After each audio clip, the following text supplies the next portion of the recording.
Hey everybody, welcome to episode 23 of the Vassals of Kingsgrave Agatha Christie reread. My name's Bina007. I'm going to be your host today, and we're going to cover the Hercule Poirot novel Death on the Nile, originally published in 1937. Sadly, Xander and Hannah can't join me today, the usual two other musketeers, but we have another wonderful host to join us today, first-time podcaster. Welcome, Pat. Hi there. And if people want to find you on the Discord, your avatar name is 2.0. Lovely. Well, we have some traditions on Vassals of Kingsgrave. I think it's a while since we've had a new podcast host. They normally start to join us on things like House of the Dragons. Yeah. But we normally ask a few questions, the first of which is, how did you find the podcast? So I've been listening to Vassals of Kingsgrave for about 10 years, probably on and off.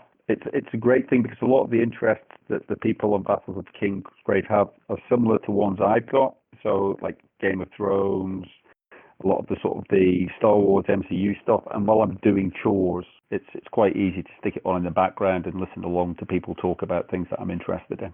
So. Oh, fantastic. Well, I'm glad we finally got you on then after like literally a decade. So what prompted you to get for it to be Agatha Christie to be the thing that finally gets you in? Because you could have volunteered for stuff on all of those topics till now. Well, the thing is, like, I've only recently started interacting because before you were sort of active on forums and things like that. And I was on Discord for another interest that I've got, and it was just relatively easy to hop into the Vassals of Kingsgrave Discord when I found out you had one.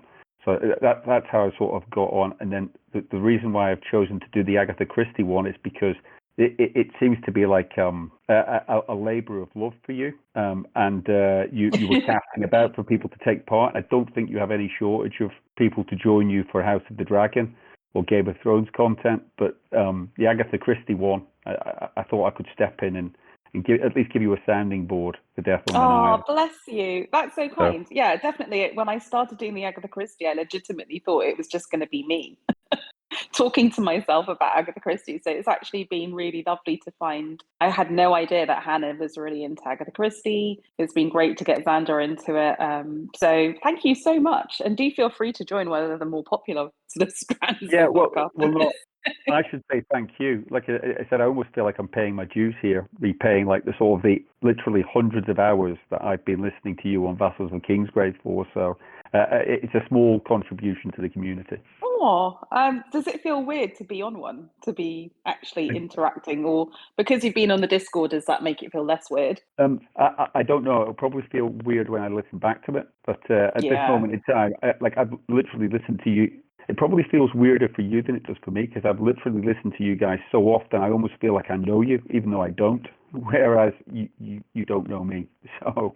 Because I've not got the same history that some of you people have got. Like literally, like there are hundreds of hours of maybe about a dozen of you recording Game of Thrones content that are up there for people to listen to. So yeah, it's kind of nuts when you realize how long it's been going on. I mean, there's people that I've met in real life that I podcasted a bit like you, like when you've heard them or podcasted with them for years and you finally meet. It's so weird because you're meeting for real for the first time, but you do feel like you're the best of friends. Yeah. So I mean, I think it's fantastic. It's one of the best developments of the internet, I think. So yeah, honestly, like it's like I know there's a lot of really horrible, toxic stuff out there on the internet, but VOC really does make me proud insofar as it does seem to have fostered genuine relationships that have outlived, in a sense, even George R. R. Martin writing the books. I do genuinely think there's some really interesting work being done on it. Like some of the podcasts I've listened to have given me like a real level of insight into stuff that I've enjoyed reading, but maybe not analysed in the same sort of depth. So I always find them interesting to listen to. You know, even if I disagree with what people are saying, you know, and how they've read materials, I still find it's always great to get a different perspective on it. And it's not something that you sort of like get to discuss every day in work, you know, to this sort of level of depth that Vassals goes into. So like, I've really enjoyed it. Oh, I'm so happy. And like I said, I'm really glad you're on. Let's just do another few Song of Ice and Fiery questions before we get into the Agatha. So the other one we used to ask people was, who is your favourite character or characters in A Song of Ice and Fire? This is a sort of loaded question. It's, as George would say, bittersweet. In all my favourite characters, he keeps killing off. So But I'd say, like, with where we're up to in the books at the moment, I think I'm most interested in finding out how Brienne's arc and Asher's arc and Stannis' arc play out, because I don't think the Yeah. TV show has really gone into those in the sort of level of depth and maybe as gracefully as George will. So they're the ones I'm most looking forward to if we ever are lucky enough to get to that next stage. So Absolutely. No spoilers for the book only people, but hashtag not my Stannis. I think you're right, actually, Brienne. Some of those topics I think are really interesting. Everything around the Greyjoys, actually, because of this kind of late in the story arc baddie he's creating. yeah, In definitely. I think, which obviously the show didn't really sort of have the time or the wherewithal Yeah. to get into. And I just certainly some of the preview chapters that he's released as well, and with where Victorian's arc is going, it certainly seems very, very interesting. You know, I'm quite excited. So absolutely. Oh, that makes me nostalgic. Makes me nostalgic for a book we may not ever get. I've kind of I think in my head, I've sort of made my peace with that and sort of grieved it and moved forward. But it's kind of every time I have one of these conversations with a true fan who's really deep in the books, and you just think of all these tantalizing story arcs and think, oh, I don't yeah, even well, care if I don't finish, George. Just give me another book or just some more sample yeah, chapters. Another sample chapter. yeah, that would be great. But I think there's quite a few people in the Discord who sort of reached the same sort of level, and they were sort of like, well, let's be grateful for what we've had, because Yeah, it's been exactly. so fantastic. You know, anything else would be a bonus, but certainly let's celebrate what we have got so far, because I think, as frustrating as I found it when he killed off Ned Stark and Robb Stark, sorry, spoilers, I still, you know, when you come back to the book, there's a depth of plot and character development there that I don't really think I've found in a lot of other books that I've read. Yeah, So, and I think that's his problem, isn't it? He's written something so detailed, so intricate, so many characters that it's almost like wrangling it. It's yeah. so brilliant, it's almost impossible for him to bring it home. But yeah, well, thank you, George, for helping us create or inspiring us to create this community, and thank you to you for hopping onto this Agatha Christie. I guess we should do a little bit of when did you get into Agatha Christie? Are you a Poirot? It sounds like you're a Poirot more than a Marple. What are your favorite books in the series? Yeah, just a little bit of your relationship with Agatha. Well, I don't really have a relationship with Agatha. My relationship is probably more with Peter Ustinov. It's something I remember watching Ah, as a child, and enjoying the sort of the lavish sets, the trips abroad, the clever plot, and the entertaining character, you know, on screen, interacting with all these other famous actors. I suppose I don't want to be too cynical, but I almost get the feeling now, looking back at it, now I'm a little bit older, and particularly with what Kenneth Branagh's doing, and thinking, is it really just a way for quite powerful actors to get a free holiday? yeah. Yeah, we'll set it in Venice, and we'll we'll fly our friends over to Venice, or our lovely friends over to Venice, and have a jolly for 3 or 4 months on the studio's expense. It And definitely felt like that with the P.T. Ustinov ones, right? Because you had all these like amazing big name stars. Like in this yeah, one, you have Betty Davis, and in I'm just watching Appointment with Death, and you have like Lauren Bacall in it, and you just think yeah, this is probably their pension money, right? Just go over, do 1 week of work in this yeah, exotic location, and that'll just cover, that'll cover the yeah. year's expenses or whatever. Definitely. So, like, what I would say is, I'm probably off the back of your recent Agatha podcast and me starting to sort of dip into them a bit more. I'm acquiring probably a newfound appreciation of Agatha. So, I would say maybe I've gone through about half a dozen books, Poirot books, just off the back of what you've been podcasting and what I've sort of touched on. And I've watched a few TV series. I think we talked about, I've watched the Marples on TV, and you know, they're an entertaining sort of crime watch. I don't mind them. I've not read them. I might get to them after I've gone through the Poirots. But again, we were talking about online on the Discord about that. Why didn't they ask Evans? Again, I enjoyed that. It's quite a sort of, although there's a murder, quite a jolly sort of story Yes. where we're following quite an entertaining couple with their the sort of romance and the verbal jousting with each other. It's all great fun. And I'd say that probably about the Poirots. I mean, the one that I've probably enjoyed the most so far is that The Mystery of the Blue Train, just because of the side characters and the stories. And Yeah. I enjoyed the little glimpse into the village of St Mary's, and you're talking to all these entertaining old ladies who have been quite caustic about other people in the community and Yeah, telling she's very good anecdotes. at the gossipy old ladies, isn't she? Who are Yeah, actually really and super sharp. she tells a story when she's talking about St Mary's about one of the old ladies hid her jewellery in her underwear drawer, Yes. and her husband was, livid when he found out, because he thought it should be stored in the family safe, but he only found out because the house had been broken into and the safe had been robbed, and the jewellery was okay, but all everything in the safe had been stolen. So I just thought little short stories like that she's put in are great. Yeah, I completely agree. Okie dokie. So let's maybe get into this book. So, dear reader, we are back in 1937. This is Agatha Christie, arguably at the height of her powers. She's written so many good books in this year, as well as some not so good books. But this is my personal favourite. I think you're being harsh on Murder in Mesopotamia. Really? But okay, we'll save it for the spoiler section. So, dear reader, we're going to do the first part of this podcast without spoilers. We're going to talk about the context of the books, the characters, what does or doesn't hold up to a modern reader, the adaptations. But after the end credits music, we're going to get into the spoilers for Death on the Nile. We're apparently also now going to have to litigate Murder at Mesopotamia, because I think the ending of that book just kills it. But yeah, let's keep that for the end then. Okay. But 1937, I mean, like the late 1930s, she's writing just absolute banger after banger. She's also getting very good at spoiling her own novels. In chapter 21 of this novel, Poirot talks about the scarlet kimono and his luggage from Murder on the Orient Express. We also meet Colonel Race, who we also met in Cards on the Table, similarly anonymous, I think. And we also get the identity of the murderer in Murder in Mesopotamia, which we will discuss in the spoiler part of this episode.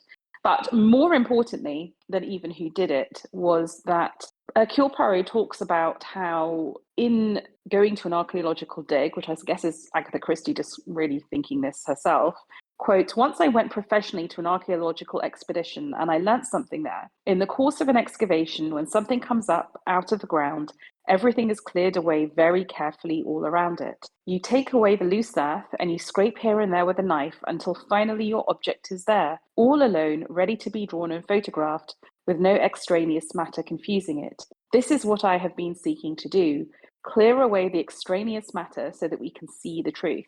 And I think that's almost the most important quote for this novel if you're trying to solve the murder, because it's a murder that contains a lot of characters and a lot of suspects. It's a closed house mystery insofar as the murder takes place on a Nile cruise ship with a certain amount of passengers, but there are lots of them, so there's lots of potential suspects and a fair few that have a motive to commit the murder. But there are also an extraordinary number of red herrings and side plots and side crimes going on. So that I think this is one of the most densely plotted books in terms of having to pick away all the side characters and plots to finally just focus on the murder. I think it's a really well plotted one. How do you find this relative to other Agatha Christie's, or is this one of your favourites? And if so, is it because for me it's the characters, it's the romance of the setting, but it is this kind of this incredible complexity. But how would you rate it? If you think Murder on Mesopotamia is better than me, do you think this is Death on the Nile worse than I'm claiming it to be? I think you're probably being fair, and I think there's probably a reason why when people are doing Poirot adaptations, again, it's something I said on the Discord, I don't understand why they always do the same ones, but I think there's a reason why Death on the Nile is always done. I think for many of the reasons that you've pointed out, it's quite densely plotted. A lot of the characters have got interesting side and backstories that come out, so much so that some of them have been taken out of some of the screen adaptations. They're just written out sections of the plot because they've decided, we don't need that, we can do it slightly differently. I think I enjoy those side stories quite a lot. I mean, some of the minor characters, I think, have got some of the most entertaining dialogue. Ferguson's hilarious to listen to him ranting about how everybody should be put up against the wall and shot. Yeah, we're definitely we'll go through all the characters one by one. But you're right. I think in a way that's why Death on the Nile does get done again and again, and I think it's why it always attracts actors who are way more famous than the size of their role, because the roles are just so flipping hilarious. And Yeah. you can be like a comparatively minor character and be an absolute scene stealer. And I Yeah. think Yeah, you it's get given some great dialogue. She's written some very, very good dialogue for some of these characters. So yeah, and it always annoys me because a lot of the time people describe Agatha Christie. Well, there's two misconceptions that annoy me. Number one is that all her murders are these twee little safe little English village murders, which couldn't be further from the truth. And the second one is that she can't write character, that she just does these very kind of intricate puzzle mysteries, which she does, but that her characters are stock characters. And I'm always like, Death on the Nile, there's so many great characters there. What are you talking about? this is maybe something we need to talk about later on, but like it was one of the points that I did want to touch on, is that how much of that do you think is down to the fact that because she was, I don't know if she was maybe a pioneer, but an early adopter of a lot of the sort of the crime fiction genre that we're so used to now, 100 years later or 80 years after she was writing, or whatever. We've become blasé with it. It's not as revolutionary and groundbreaking as it was when it first came out, and so we're now, we're almost we're desensitized to a lot of it because we have so much. I think you're absolutely spot on. I think for anyone who kind of creates the genre or the modern version of the genre that everyone else is kind of just riffing on, you forget how revolutionary it is. And I think that's kind of quite tragic in a way. And I think also because a lot of the characters that she wrote that were so revolutionary for her time, I've talked a lot about her, bright young women and these very smart, adventurous women who were quite, bold in their lives. And I think that's kind of like how women just expect themselves to be these days. So it doesn't seem that like revolutionary. Yeah. But in those days, I think it must be just as Agatha Christie herself is like a multi-million selling author with a younger husband who was financially dependent on her. I mean, that wasn't normal for the time. So I think she kind of like the times have caught up with and maybe overtaken her. But she wrote not unsafe fiction, I feel. And I think that, if you think about most of her books, the motive just comes down to sex or cash. And in this one, Poirot, he said that in this book, doesn't he? He said, look, there are only ever three motives for murder, and usually it's money, and then secondly, less often, it's love.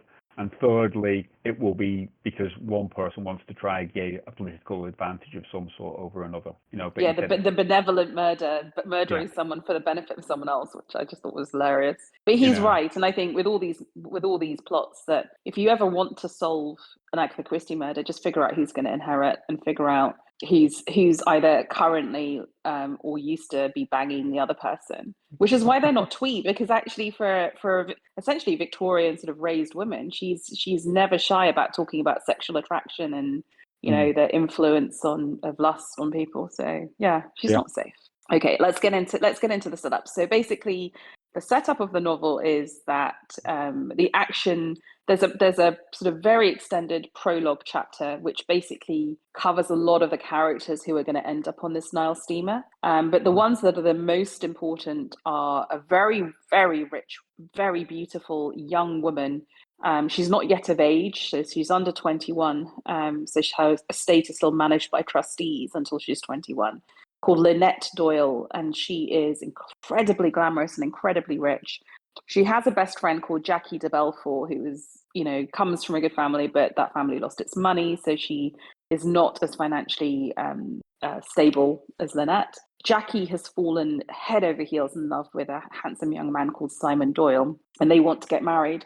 Simon's just been sacked from his job in the city, and they're really hard up, so they can't yet get married. Jackie begs her friend Lynette, who's just bought this enormous country house in England and had it all done up to her taste, and says, Lynette, please give him a job. He's actually grown up on country estates, he's all about them. And if you don't like him, you can then sack him afterwards, but please give him a job as my estate manager.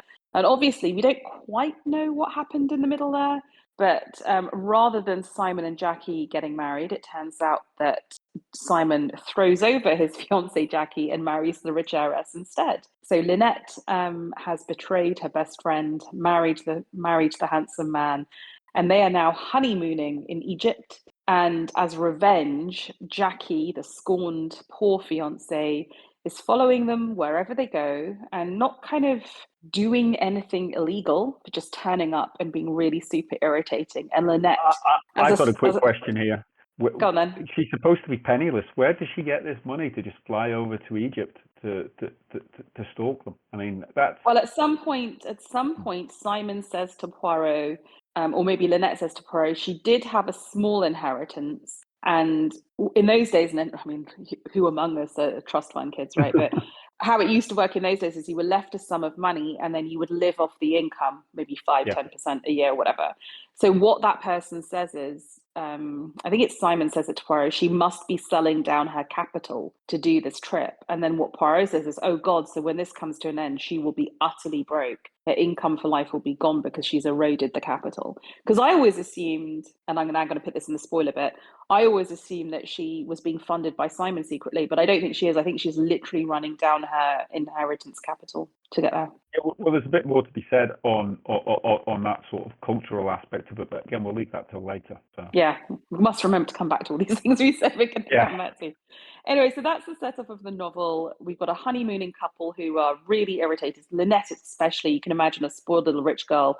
Can I not pay someone? Can I not hire someone to get rid of this woman? She even tries to hire Hercule Poirot, who's also going on holiday. Please just go and speak to Jackie and get rid of her. He refuses. He's on holiday, and I think he finds her high-handed tone a bit awkward. So they all set off on this Nile steamer for a cruise up the Nile, and Simon and Lynette think that they've lost or shaken the trail of Jackie, but it turns out she's also on board. Jackie, by this point, has become desperate. She realizes she can't get to Simon and Lynette anymore. In a way, they've kind of faced it, and they realize they can just carry on regardless. And she threatens Simon and says she's going to shoot him and kill him, and that she could shoot and kill Lynette. One night, she does shoot Simon, not to kill him, but she does shoot him in the leg. And the next morning, when everyone wakes up, they realize that Lynette Doyle has also been shot and killed, murdered in the middle of the night.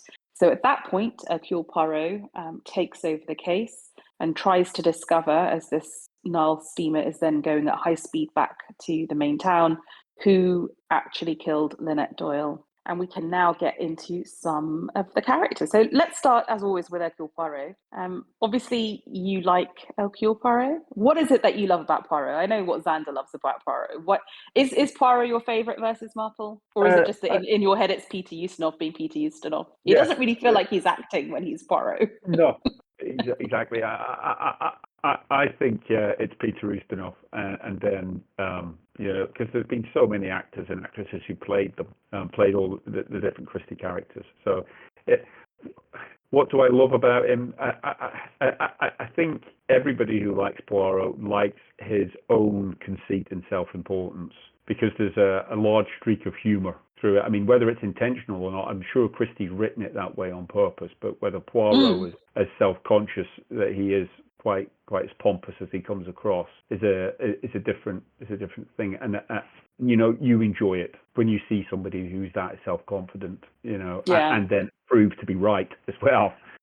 It's fun. So I think that's really what it is. But I think for me, primarily, I mean, beyond that, I don't think there is a lot of depth in the Poirot character, and I don't mind that. I don't need to know, as Kenneth Branagh had on that recent Death in the Nile film, I don't need to know his backstory, where he was he started wearing his moustache to hide a scar that he received in the First World War. It's irrelevant. Oh, I don't give a shit about his love life. I mean, even the David Suchet one, they kind of inject an element of romance with Countess Vera Rossakov. He doesn't have to be a tortured soul. That awful John Malkovich ABC Murders, he was like a priest in Belgium or some shit, and yeah. Well, I do think that, I do think there is there is something to his love life, and there is something that needs to be made of that. Maybe not too much, but there is an element of tragedy there. Where it's almost like the Inspector Morse character. He's always moping around after beautiful women, but he never finds love himself. And you're like, there is an element of tragedy there, and I do think there's something in his background. And there was a great quote in this, actually, that I wrote down about love, where he talks about all great love stories, are ended as tragedies. Aww. So I scribbled it down. Let me see if I can find it. Yeah, take your time. I think there's also something in Poirot that he's a great judge of human character. He's so, for a guy who can be very over fussy and very prim and proper and kind of unreal and maybe deliberately unreal, he's also Mm. very clear-minded about human nature and human behavior. And one of the Yeah, most, but sorry. I think an element of, sorry, I keep interrupting. An element of that is Christie. I think what she's doing is and I think this comes into one of the points you made on one of your Discord posts. You were saying that she was writing about her times, and she's writing about characters who were obviously quite commonplace in British society at the time. And, I think she's making some quite sharp observations about people's personalities. Like these are, so she's obviously based it on her own knowledge and experiences, and she's writing these character traits into people that she's putting in her novels, and I think that's why it comes across as quite sharp, Absolutely. Like at the bottom of it, Poirot really is Agatha Christie. These are her opinions, and these clever observations are Christie's observations. That's what she's written down as her comments. So. And I think it's clear that Poirot/Christie has a profound moral sense, but I'm not sure it's necessarily a particularly sort of dogmatically Christian or religious one. I think it's just more, I always get the feeling with Christie that she does believe in good and evil as kind of absolute things, that there are moral absolutes, which is a little bit unfashionable these days. But that, as I said, I think on the cards on the table, evil doesn't come dressed as a foreigner in a dinner jacket with twirling his moustaches. It can come in any guise. I really love the relationship between Poirot and Jackie in this book, because I do feel that he genuinely is concerned for her. And one of the quotations I wrote down is when he's trying to warn her to just not go on with this revenge. And he says, "Do not open your heart to evil, because if you do, evil will come. Yes, very surely evil will come. It will enter in and make its home within you. And after a little while, it will no longer be possible to drive it out." I think that's such an acute observation of how you can let your life just get overtaken with a sense of revenge. She has this moral sense. And I think that I often wonder when I read that quote, and it's really interesting. It's often the most touching bit of any of the adaptations, that, this woman who went through this horrific divorce, her husband cheated on her. She had a psychiatric issue, like a fugue state, whatever. She had to go to court to get custody of her daughter. She had to submit to psychiatric tests. I mean, if anyone wanted to be vengeful after her husband ran off with another woman, it could have been her. I often wonder if this is sort of how she had to prevent herself from being vengeful and move forward in her life. She's almost, by putting it down on paper, she's almost tried to exercise those demons that she's got, those problems that she's had. It's a way of overcoming. Did you find your quote about love? I did, yeah. No, it's Poirot. He just said, "Love can be a frightening thing. That is why most great love stories are tragedies." So, and it just comes back to that bit where Poirot actually, we never find out explicitly about Poirot's love life, but he does have that tremendous sort of romantic strain through him. And I think it's almost more romantic not to know the specifics, but just to know he's sort of wounded in a way. Yeah, definitely. Yeah. But I think that tragic element as well, that sort of defines Poirot for me, Yeah, I agree. And that's Christie's Poirot rather than Ustinov's Poirot. So. Yeah, because Ustinov's Poirot is a little bit more, he's not as fussy as Christie in the David Suchet. He's a little bit more urbane. He sort of just is what Peter Ustinov is. So for people who don't know who Peter Ustinov was, he was a kind of like a sort of expat immigrant. Sort of his family, I think, were Russian aristocrats. Spoke about 20 million languages, would be as comfortable in England as France, as in Germany, Switzerland, wherever. Well-traveled, became an actor, a raconteur. When I was growing up, would always be on talk shows, just with one or two amazing anecdotes about famous people, but just always incredibly witty, charming. I always used to fantasize that if you could pick a godfather, you would pick Peter Ustinov, and then sort of 3 times a year he'd just take you out for a hilarious night on the town and just tell you lots of stories and just be a little mischievous. And that's why I love his Poirot, because he's quite funny and quite voluble, but underneath is absolutely like sharp as a tack. I Yes. love that. Yeah, very, very, very sharp. But you're right in he's really just playing Peter Ustinov. It's the same Yes. Peter Ustinov we had in One of Our Dinosaurs is missing from like the Missing, 50s or the absolutely. 60s, all the way through to, his very last turn as Poirot. So Absolutely. But, Poirot needs someone to talk to who's trusted. Otherwise, how do we get to know what's in his head? yeah, Agatha Christie has finally dispatched Captain Hastings back to the Argentine, although he'll come back in Curtin, Poirot's last case. So she introduces, given that we're in a mysterious part of the world, she introduces the mysterious Colonel Race, who we met in Cars at the yeah, Table. I kind of found him a little bit frustrating in that book because I felt, other than him being, a handsome sort of colonial type who's often doing sort of nefarious shit in parts of the empire, putting down trouble, quote unquote, I didn't really have a sense of the character, and then he disappeared halfway through. And even here, actually, getting to the end of the novel, I was like, I didn't have a single note on Colonel Race. And it is quite funny that when you watch even whether the Ustinov, which has David Niven, or the Suchet that has, is it Edward Fox? They kind of play it a little bit yeah. more Hastingsy. Like, it's kind of weird. Like, he doesn't come across as the Colonel Race of Cars at the Table, which is sort of handsome and debonair. They kind of come across as quite English and proper. And I don't know, like, how do you find Colonel Race? Well, he's one of the comments I'd got. So, like, when you mentioned about Christie being a chronicler of her times, I almost like see this Colonel Race character as a sort of a prototype for James Bond. It's almost like Christie's got there again.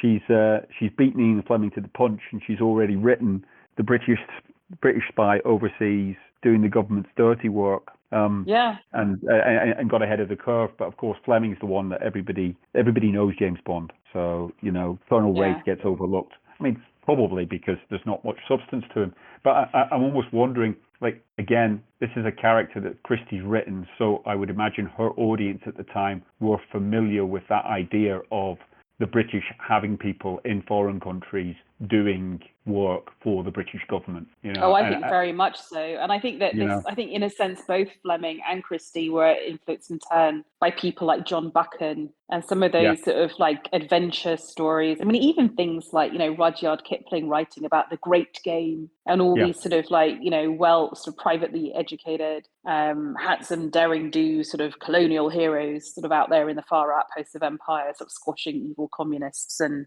civil uprisings. I mean, it is quite funny. Like, is it this book or is it the next one where there's a lot of? I know it was Dumb Witness, where there are so many references to the Indian Mutiny, and I just thought, oh my god, modern people who are of a certain political bent would hate that phrase. But this idea that an empire is greased by people like this, right, who can sort of put down uprising. But there is something about Colonel Race which I find interesting as a document. We're 1937. We're like a year and a half off the start of World War II, and this idea that the kind of evil that they're battling seems to be very much communism in this book, not fascism. But this idea that he's putting down little Marxist uprisings here and there, or sort of independence. I don't know. Yeah, I was almost wondering about that. Whether there were like two aspects to that. Whether one, it was like will have been a certain lag between what was actually happening in the real world and when Christie wrote this. So she's probably going to have been writing this 12 months before it was published. Yeah.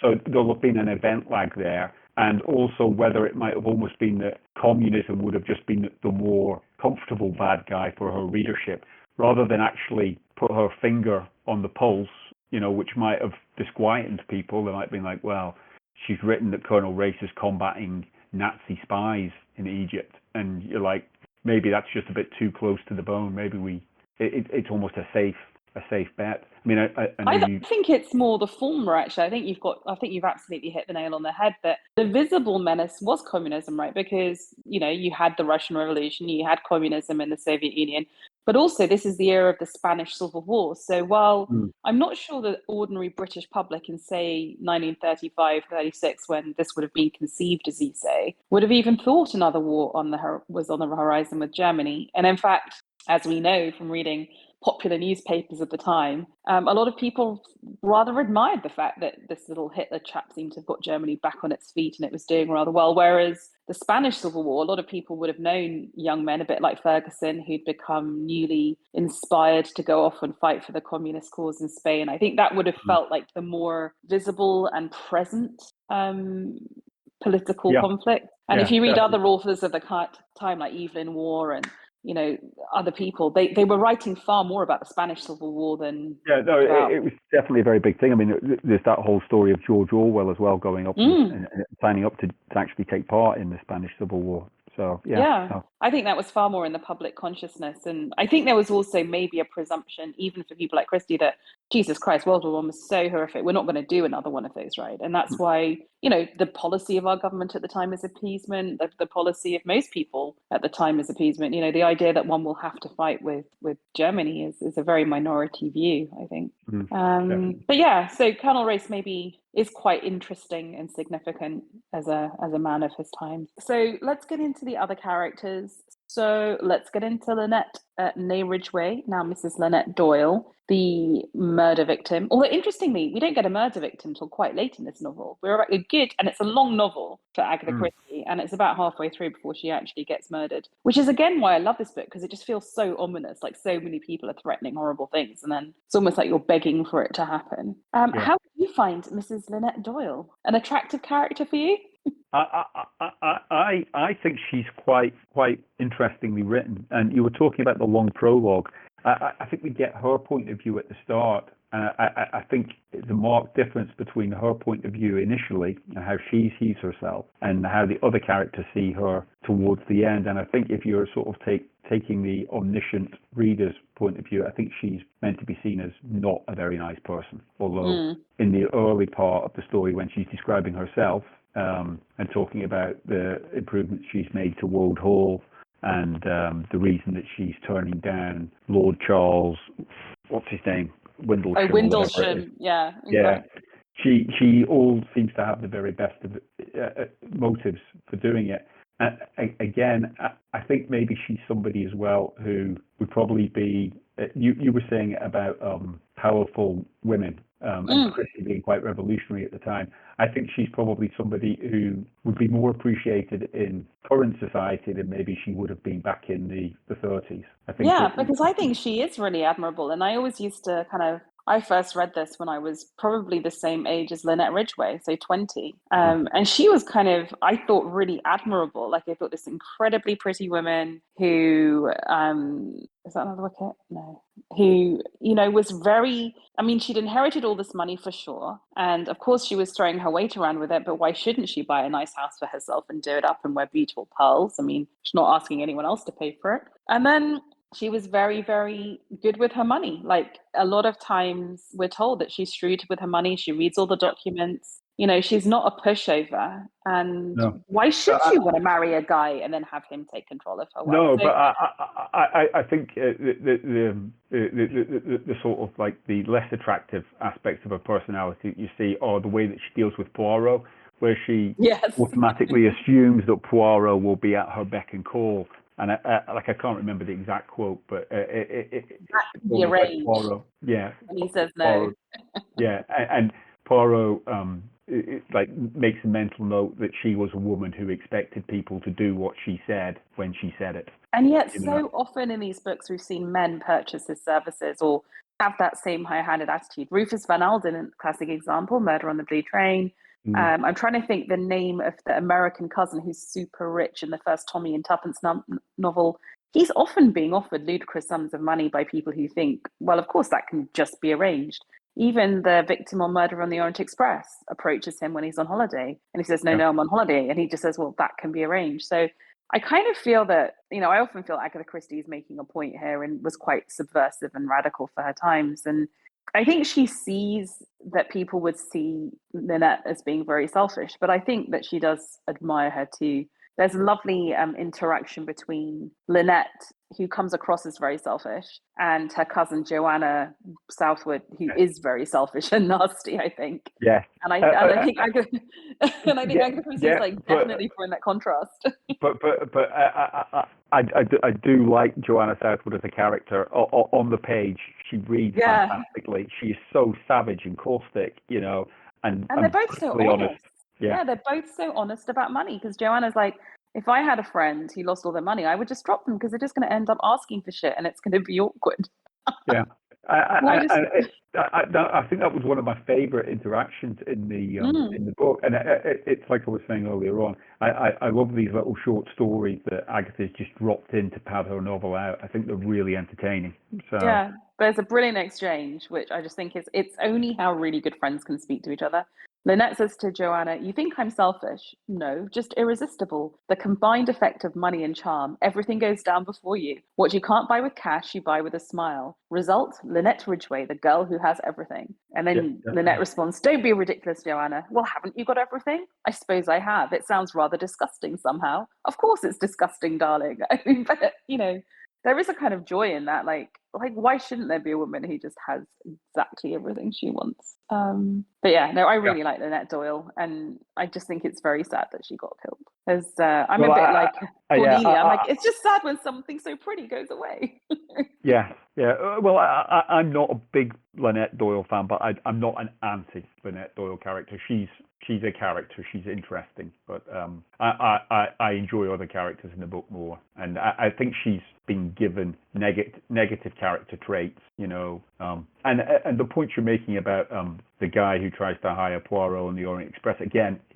I think he's seen as having some nasty character traits as well, and I do Also think true. that yeah, there are, whether you like the character or not, Christie is portraying some of these negative aspects, I'm just saying she's no better or worse than the men that Christie talks about. I also quite do right. wonder how Christie felt So, about women like this, because Christie writes a lot. I suddenly realized when I was reading this book how many of the murder victims in Christie novels are rich women whose families are waiting for inheritances. And I thought, is that how yeah, Christie would have felt? Like, as this incredibly yeah, rich woman with lots of nieces and nephews and whatever. Yeah, kind of bit close to home. Okay, let's get on to poor. Unless, do you want to say anything about Joanna Woodward? We don't really see her after the opening sequence, but anything more, seeing as you seem to have a soft spot for her. no, just that I loved that she was brutally honest, and I thought that exchange at the start was highly entertaining. And I really enjoyed. I really enjoyed it. It leapt off the page. So I agree. She's, for someone who doesn't have much screen time, she's a truly memorable character. And I think it's really funny because at one point, Mrs. Allerton, who I think is like the essence of moral probity and the absolutely lovely mum. So we've all got to like Mrs. Allerton and trust her judgments. She really hates Joanna and calls her insincere and affected. But I actually think Joanna is like probably the most honest character in the whole novel. I mean, well, it's like, yeah, yes, no. I mean, again, I think you mentioned Mrs. Allerton, who I think again it's somebody that Christie's written with a lot of affection. She is almost a paragon of virtue. She's overprotective of her son, incredibly understanding. I think the way that she instantly takes a liking to Poirot and invites him to all the meals, even when her son's trying to get rid of him. I mean, I think she's meant to be this generous, open-hearted character who you're supposed to feel an affection for. But what I couldn't find was her first name. Has Christie given no, Mrs. we never Allison know a it. first? We never know it. It's all Okay, very proper. so It's just Mrs. A. you know, and again, like that this is coming back to what we were talking about with people getting by on inheritances. She's somebody who's traveling around Europe with her son, effectively subsidizing him, which is incredibly generous of her, off the money that she's been left by her late husband, which she is managing as investments and living off the interest. So I think she's great, and I think, as I read it, one of the signals to me that Joanna Southwood, as great as she is as a character, is maybe not a nice person. It is that Mrs. Allerton doesn't like her. So straight away, Exactly, and you know. I think you're right. We're meant to be on our guard with Joanna, because the more we get to know Mrs. Allerton, the more we realise she's the essence of the English gentlewoman. Like, she would never deliberately say something mean or malicious about anyone. And I think literally the only kind of slightly mean thing we hear her say in the entire book is that she doesn't like Joanna and finds her sort of superficial and whatever. And I think that's meant to put us on high alert. Okay, and Definitely. then the other person to mention in sort of the immediate sort of entourage of Lynette is her maid, Louise, Yeah. who she travels with. Let's get to Lynette's best friend. And just as Oh, another sorry. side, sort of a side issue as well, is Lynette's previous maid. As further evidence of Lynette's poor character, her Mm. interfering in her previous maid's relationship because she decided that the man was no good for her. you Yeah, know. I know, very high-handed. And she's kind of right. Like, why would you want to marry a bigamist? But still, there's two ways of telling your prior maid that the guy she's going to marry is a bigamist. One Yeah, would be to try and break it to her gently and be really sympathetic and say, look, I know this is not what you want to hear, but it's better to know now, and I'm really sorry. And but I bet Lynette was just like, oh, don't be such a fool. This guy's clearly no exactly. good. You know, but Yeah. as Joanna Studman has said, you are a beneficent tyrant, Exactly. Lynette. Right, let's get to Jacqueline de Belfort, Lynette's best friend. They obviously met well, not obviously, they met in school. We know that Jackie's very passionate, very loyal, that she loves too hard, maybe. She really, really loves people. And has stabbed a boy in her youth because he was torturing an animal, and she told him to stop, and he didn't. So it's her fiery personality. You're definitely given that impression that she is somebody who will act.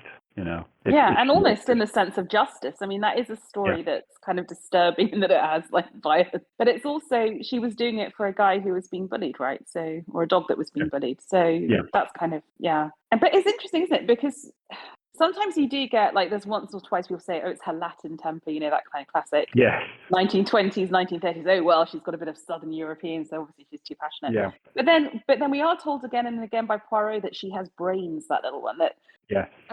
she balances that passion with a very Yeah. intricate, clever brain. So there is Yeah. again some admiration there for the fact that, which I find an Yeah. interesting juxtaposition, because normally characters in Christie's are either all passion or all brain, and this is someone who combines the two. I think she's so It's like, compelling. I no, really love Jackie. She's one of my favorite characters. she is definitely very interesting. I think she's well written, and I think it's also quite interesting to see when they're cast. Like I noticed that Mia Farrow got to play her in the Ustinov one, and Emma Mackey, who I think is great, has Oh, I played love her Emma Mackey. Yeah. in the most recent Kenneth Branagh one. So I think it's a great role for young actresses to get as well. So yeah, because there's so much going on. There's the yeah. passion. There's the brains.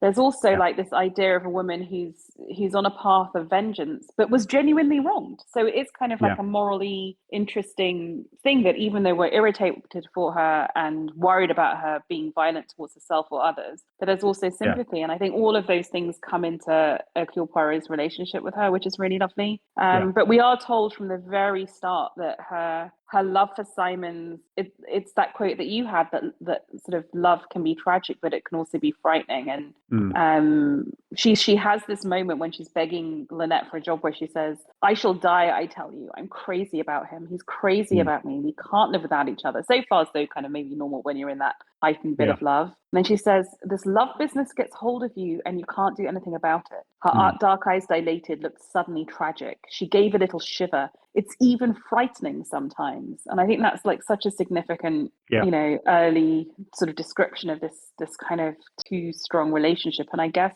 just inspires Lynette's jealousy. I think Lynette wants to feel like that about someone and then decides she's going to feel that way about Simon. I don't know. You can't imagine Lynette ever losing herself in love. I don't know. I think there's a phrase in the prologue, just as we're cutting away from Lynette's point of view, where she's like, "Come into the house, Simon, and let's discuss your new job as my land agent." And she's saying, he would be a very comfortable man to be around, and she's just already given us that inner monologue about explaining how she would rather be a queen rather than a queen consort, when she's explaining why she's declined Lord Charles Windlesham's offer of marriage, and again, I think that's just pointing to one of her, like, you're right, and I think in contemporary society it's perfectly, understandable, but I think back then it would have been seen as a negative, whether that's a right or a wrong. Agree. It would be seen as this woman wanting to take control.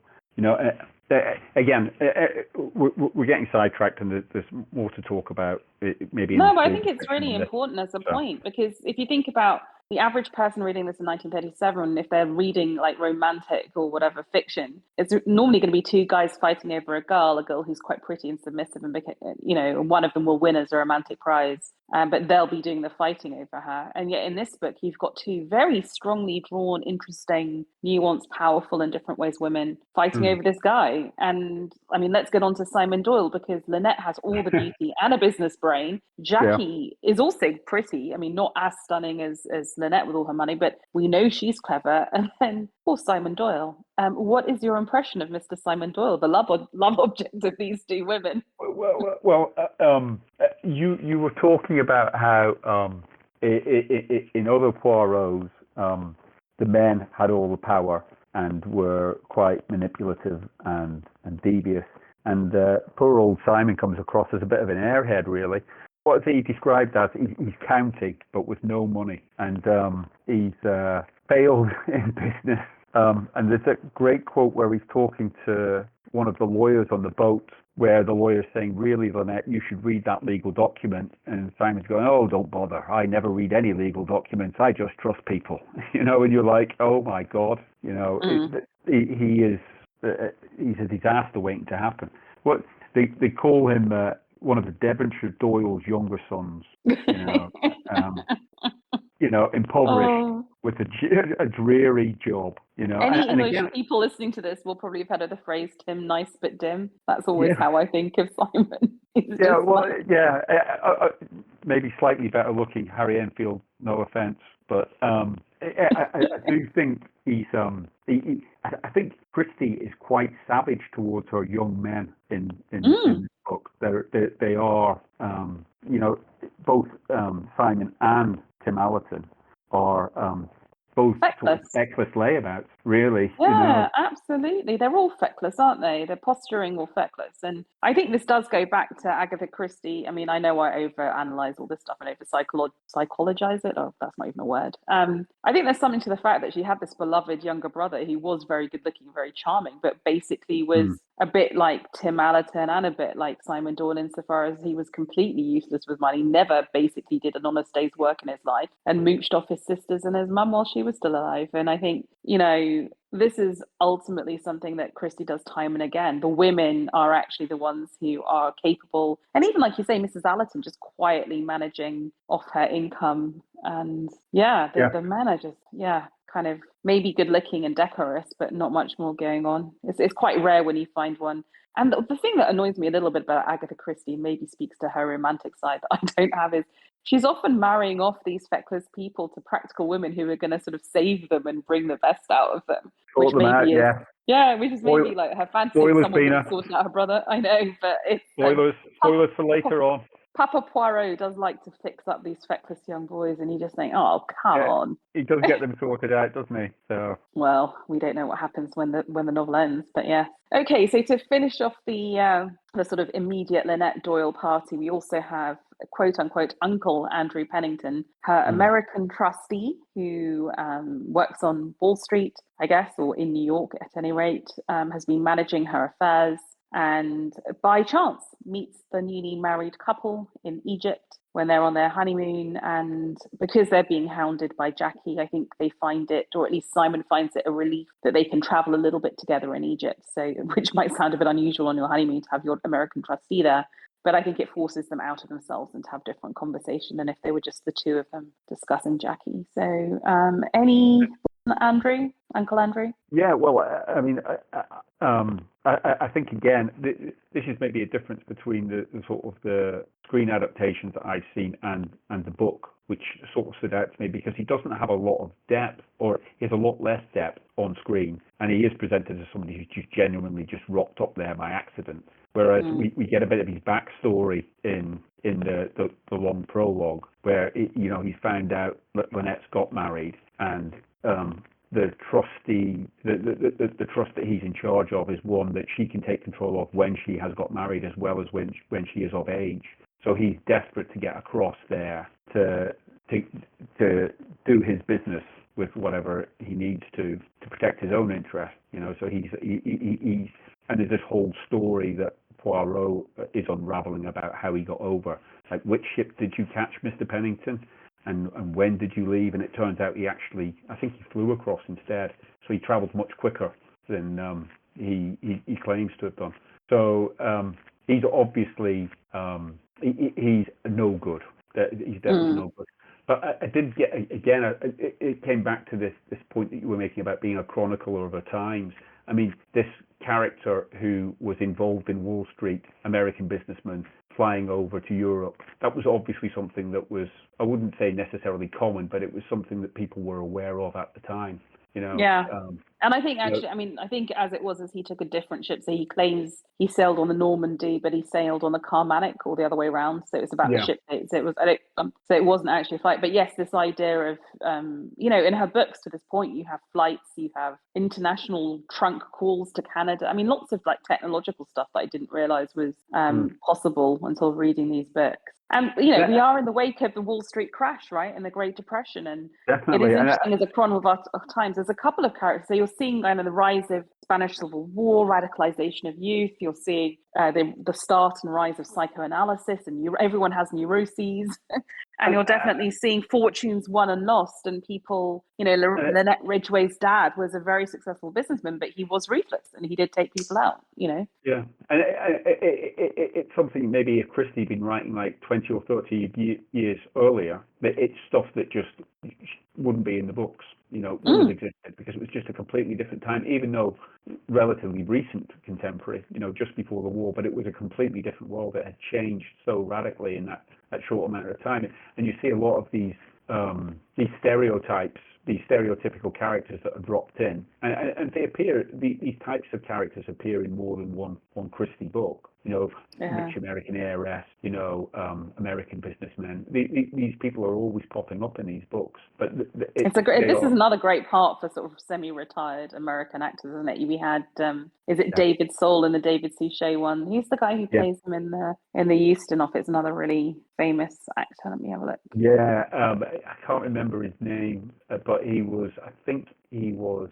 Oh, George Kennedy. That's it, George Kennedy. I was going to say he's a guy from Cool Hand Luke who played a lot. Yeah, Cool Hand Luke. Oh, I love that actor. Oh my God, I'm on his Wikipedia now. He had 4 wives, but 2 were the same. Right. Okay. Norma Werman, he married twice. 6 kids. There you go. Lucky The Norma. Dirty Dozen. That's it. The Dirty Dozen. I was trying to think, what is it? Because there's a film that I've watched with my dad many times, and it's The Dirty Dozen that he's in. He's also got in the Delta Force films. Hilarious. And Airport, Naked Gun. What a classic actor. And Dallas, let us not forget. So George Kennedy. All right, so we've done Andrew Pennerton. Let's now get on to the sort of guests on the boat that we might not think of as being related to Lynette Doyle. We've already talked a little bit about Mrs. Allerton, so let's get to her and her boy.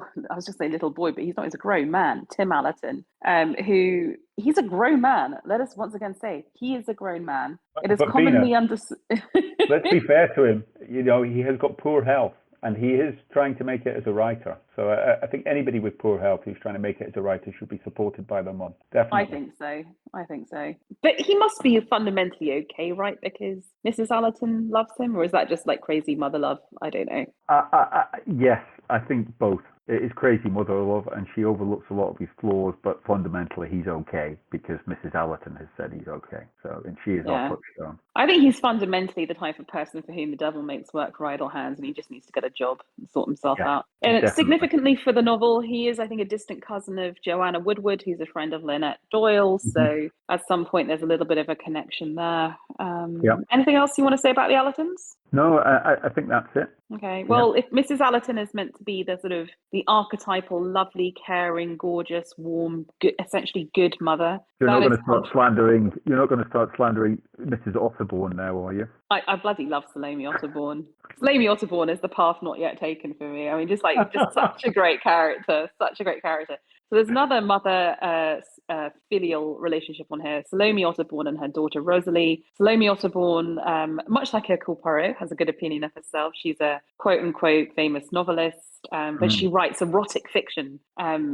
Interestingly, she wants to give Hercule Poirot, or rather embarrassed Hercule Poirot, a copy of her novel Snow on the Desert's Face. Was that the novel she's writing in Egypt? For local colour, she said, for local colour. And that was actually the title of Agatha Christie's first unpublished novel. Agatha Christie's first attempts at writing novels were slightly dodgy romances. And if you read things like Man in the Brown Suit, I think kind of Agatha Christie's taking the piss a little bit out of some of her early romances there. She's an amazingly funny character because she's just slightly absurd. And I think it's no coincidence that some of the funniest kind of the movie roles people take on are as Salome Osborne. So you've got Angela Lansbury in the Ustinov version. You've got Frances de la Tour, who's phenomenal in the David Suchet version. Frances de la Tour is phenomenal in everything that she does. So yeah, I mean, just as actor. is Angela Lansbury. I just think like sometimes when you look at these adaptations, this is the role that gets the best people in it. Yeah. So, and quite sad actually, because as we know, Agatha Christie is very sex positive, as is Salome Otterborn. Unfortunately, the lending libraries have become quite prurient, and her sales have fallen.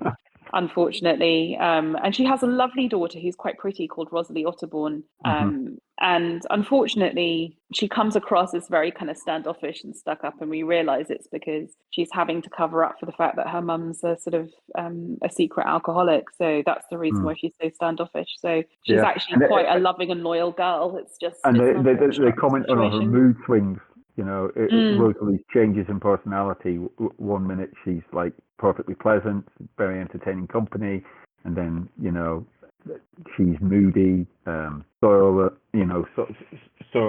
can be quite sharp with people. And I think again it's Mrs. Allerton who sort of picks up on that sort of contrast in the personality. And I think that's one of the things that was in the sort of lead up to it, before we discover that Salome's an alcoholic. That's one of the sort of questions that we're asking ourselves. Why is Rosalie like this? Yeah. And actually, the fact that Mrs. Allerton kind of is still nice to her and persists, and Hercule Poirot again strikes up a friendship with her and seems to help her sort of have a few cathartic moments where she can just get some of the bile out of herself. And I think we're taught to believe in those moments that this isn't her typical character; it's just frustration and sadness and hardness. And I think it's so well written actually for. Again, side characters. I feel like I really know Rosalie and Salome Otterborn. I feel like I really know Mrs. Allerton. I think for kind of quick portraits, they're very, very real. But there you go. You get the contrast between the two mums and the two kids. Yeah, that's because Christie's writing people here, and like people, like these are characters who we all know, they've got character traits that we understand, Yeah. So. And if anyone has dealt with addiction in their lives or their families, as I have, like you will recognize the kind of the constantly being on edge if you're trying to police someone, and also the sense that they do resent you because you are policing them. So it completely upends the normal relationship you're meant to have, because you become not a daughter or an uncle or whatever it is, but you become perceived as a jailer, and it's very corrosive and very toxic. And it's kind of amazing to me in this 350 odd page novel. There's so much plot complexity and so many characters, but there's a lot of human insight. I think this is quite. Rosalie, I think, is quite an interesting character. Maybe I've not read enough fiction from that sort of period and before it, but again, it's quite a the whole Salome Rosalie relationship. It seems quite radical to me. That it's been discussed so explicitly, and Christie's going into Rosalie's mood swings and explaining, that this is because she's having to basically nurse an alcoholic mother, through some very difficult times. It's quite interesting. Again, it's like if you were sitting down and doing an English literature PhD on the history of English fiction. I think this is you can see the evolution of fiction in this point. It's a moving point forward where we're writing deeper characters. And we're being very honest about sex. We're being very honest about addiction. I mean, this is by far not the first novel in which Agatha Christie's talked about drugs. I mean, she's talked about cocaine addiction before. She's talked about heroin. She's now talking about alcohol, and it's never flippant. I mean, she always talks about it like in a really serious, sensitive, kind of empathetic way. And I really appreciate that. I think it really holds up. Like I say, sadly, I've dealt with addiction in my family, and I just think this is a still contemporary, resonant way of describing how that works. And I think that's why part of the reason why Agatha Christie holds up, because a lot of these discussions about things like human jealousy and parental filial relationships, and they just hold up. We have another sort of quasi mother-daughter relationship, although not really, because we have Mrs. Van Schuyler and Cornelia Robson, not to mention Mrs. Van Schuyler's nurse, Miss Bowers. So Mrs. Van Schuyler is old money, old New York money, who would never have dreamt of gone calling upon Lynette Ridgway's family, because they are new money and potentially Jewish money with the name Hearts. And Mrs. Van Schuyler is incredibly particular. She has brought on holiday Miss Bowers, her nurse, And also, although it doesn't really seem like there's much wrong with Mrs. Van Skyler, I think she just likes people to boss around. And her young cousin, Cornelia Robson, who is variously described by people as being loyal and obedient like a dog. She's described as dog-like a lot. But we know that Agatha Christie loves dogs. She wrote Dumb Witness. But Cornelia Robson, it turns out, her family lost their money probably because of Lynette's father. But she just seems like incredibly nice, like legitimately not resentful, just genuinely curious about the world. And I don't know, how do you find them, Mrs. Van Skyler, Miss Bowers, and Cornelia as a little triumvirate? Well, my note here was Great Aunt March and Amy from Little Women. So that's a very good one. That was my initial reaction. I've got to say, she is a almost too perfectly drawn character, Cornelia Robson. But I think I love her and prefer her definitely over both Lynette and Jackie. Oh, yes. She's just absolutely adorable. I think she and Rosalie are the nicest of the girls on board, I think. Definitely. And while I would never want to read a story just about Cornelia, because I would probably die of boredom, before I got to the end of the second chapter, I'd probably definitely rather have her at a dinner party rather than Lynette and Jackie, because I think she'd probably be an amazing friend, right? Because she's just so lovely and sincere, and she'd never run off with your fiance. Put it that way.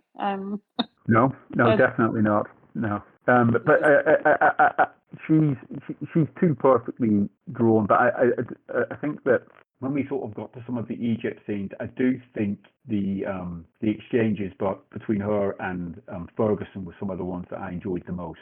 Oh, they're hilarious, aren't they? You get this old stuck-up New York woman and then a sort of young Marxist. Yes, I did find that I enjoyed those, So yes, I like them as add-on characters. I thought. I agree. Well, let's go to that. So we're left now with the four men who are on board, the single men. Let's go to Mr. Ferguson. So a cursory search of cabins after the first murder reveals that he reads communist literature. He's proudly told people that he would happily bump off Lynette Doyle as an example to the others and raise the pyramids. Yeah, definitely a sign of the times, I think. Yes. And I don't think there's a lot to say about him really as a sort of character. He's not got tremendous depth, but he is there definitely to make some comments, and I think he's there as well because Colonel Race is looking for a communist, Yeah, Colonel Race is looking for a communist agitator on board. He's had they know that someone's going to be on board. They don't know who, and he's a potential candidate for that, right? So definitely. Another potential candidate, Signor Richetti, the Italian archaeologist, and we know those Italians cannot be trusted. So yes, particularly after the little anecdote about your friend, and we know that. Guido Richetti has probably been sponging up his parents for most of his life while he finally got this archaeological dig in Egypt paid for by them, so he's got away with it. So. And then we also have a Mr. Fanthorpe, who's a sort of English country lawyer taking a holiday. Not much to say about him. Yeah, well, again, I think we get introduced to him in the sort of extended prologue, don't we? He's dispatched by his firm, who I think look after Lynette Ridgway's business affairs, to just try and keep an eye on things because they're worried that. They're worried about Andrew Pennington, basically. And we find out hilariously that Hercule Poirot, his best friend Captain Hastings, went to Eton, and he recognises that Fanthorpe also wears an old Etonian tie, and this will be significant. So. And I completely missed that.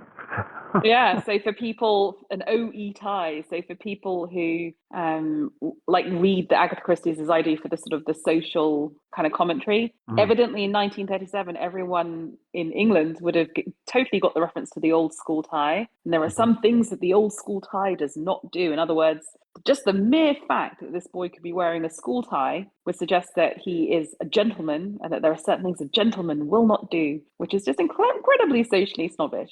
And I think that it's hilarious that in a novel that's taking the piss out of Mrs. Van Skyler for being so socially snobbish, it's also entrapped in its ocean social snobbery that Agatha Christie probably doesn't even realise that she's doing, unless she's wryly on like Captain Snobbery's Hastings okay. and Ilka Forest. You know, Yeah, snobbery's okay because English snobbery, but not this Latin yeah, American as long snobbery. as you went to Eton, you can be a snob, but otherwise Yeah. it's frowned on. So Exactly. Good old fashioned English class snobbery is the way forward. And then last but definitely not least is the German doctor, Dr. Bessner, who yeah, runs a psychiatric clinic and diagnoses and treats neuroses in his clinic in the Czechoslovakia, as it then was. He is German, though. But interestingly, it's not a Nazi or a fascist. He's treated rather well. He's a very competent doctor. There's a yeah, few achs and saws, but actually, of all the regressive things that we've read in other novels, there aren't that many references to the Bosch or the Hun or evil Germans. It's actually, he's treated relatively well.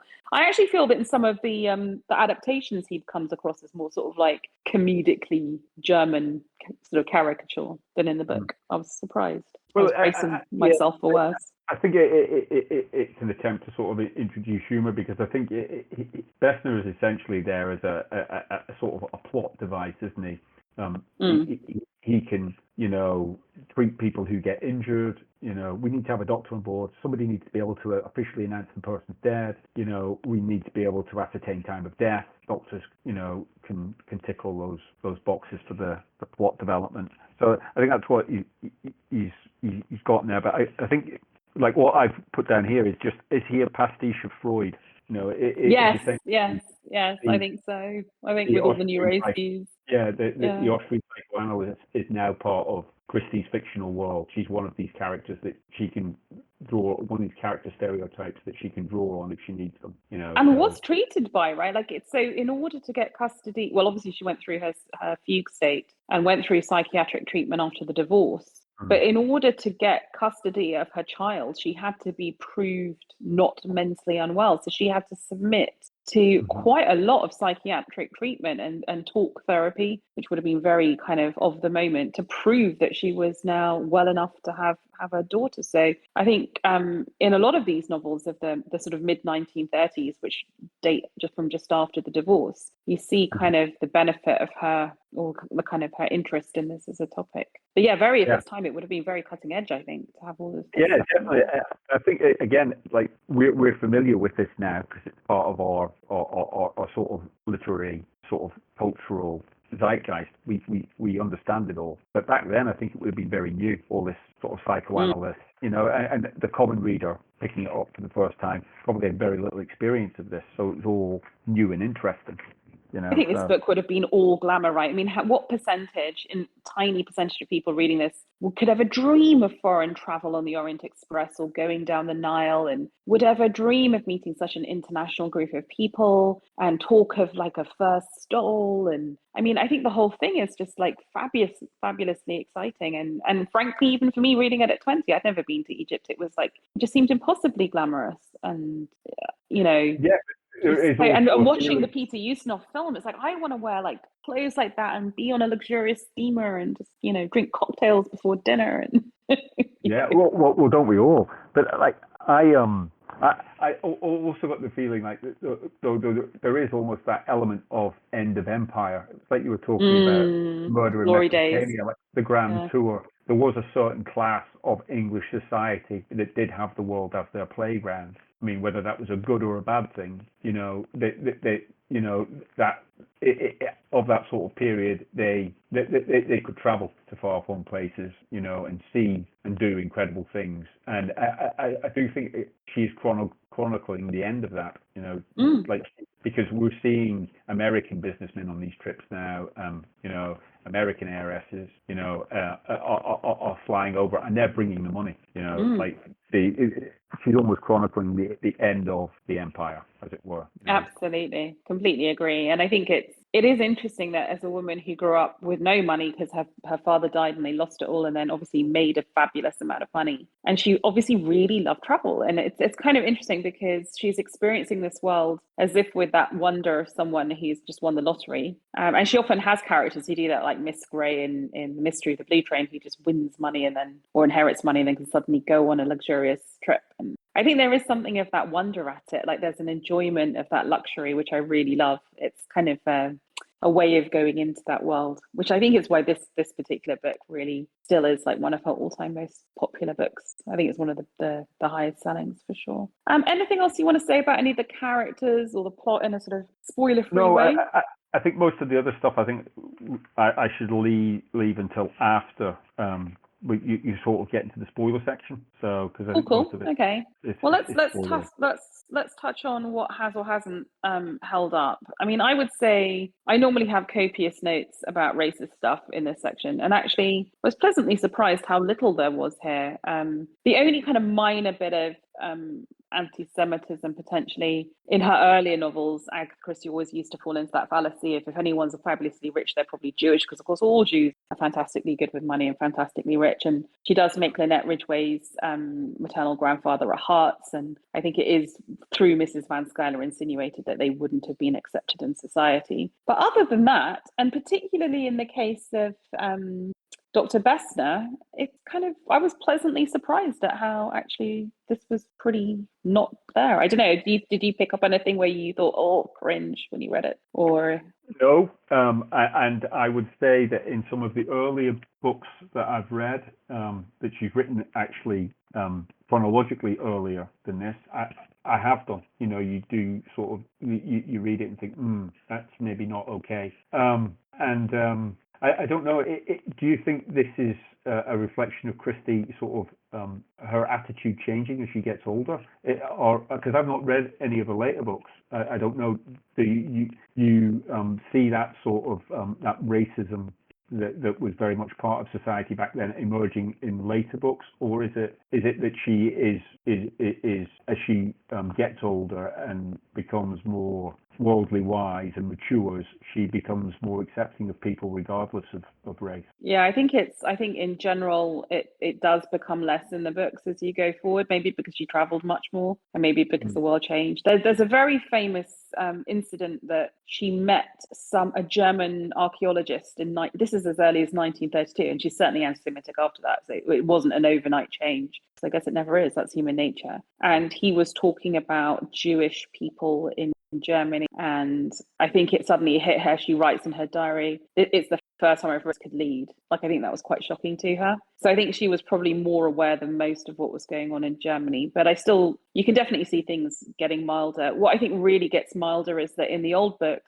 the kind of John Buchan colonial hero, she really admires. She really, really admires them and takes on all of their attitudes towards the white man's right to rule. But as you even get into 1930s, she starts satirizing it more, or she sees them as kind of old fogies. So she doesn't treat Colonel Arbuthnot in Murder on the Orient Express in the same way. And even in Dumb Witness is really interesting, because in Dumb Witness she criticizes the murder victim is a Victorian lady with all of those attitudes towards foreigners, and Agatha Christie very explicitly criticizes that and says she has all the prejudices of that generation. So you can almost see her having started off in that Victorian era and then like coming into a more, I guess, Georgian era now in 1937, criticizing the Edwardians and the Victorians. So yeah, it does change for sure.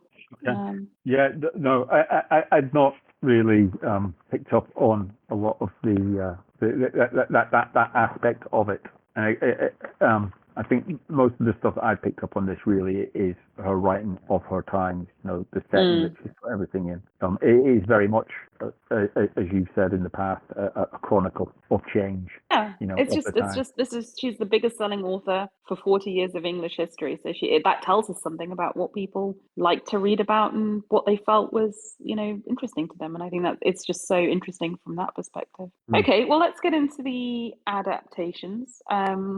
So there's three big ones here, three big films. There's the Peter Ustinov one we've referenced a lot from 1978, the 2004 David Suchet, and then there's the Kenneth Branagh from 2022. So the 1978, it was the first of his 6 appearances as Poirot. The all-star cast featured Betty Davis as Miss Van Schuyler, Mia Farrow as Jackie de Belfort, her Dame Maggie Smith as Miss Bowers, Lois Childs, who to me will always be the lady from Superman 2, as Lynette Doyle, John Finch as Mr. Ferguson, who for a whole generation of people was Macbeth, Olivia Hussey as Rosalie Otterbourne, who for that same generation of people will always be Juliet from Romeo and Juliet, Angela Lansbury, Mrs. Otterbourne, Jane Birkin as Louise the maid, for those of us who covet Emma's Birkin bags. We have George Kennedy as Mr. Pennington and David Niven as Colonel Race.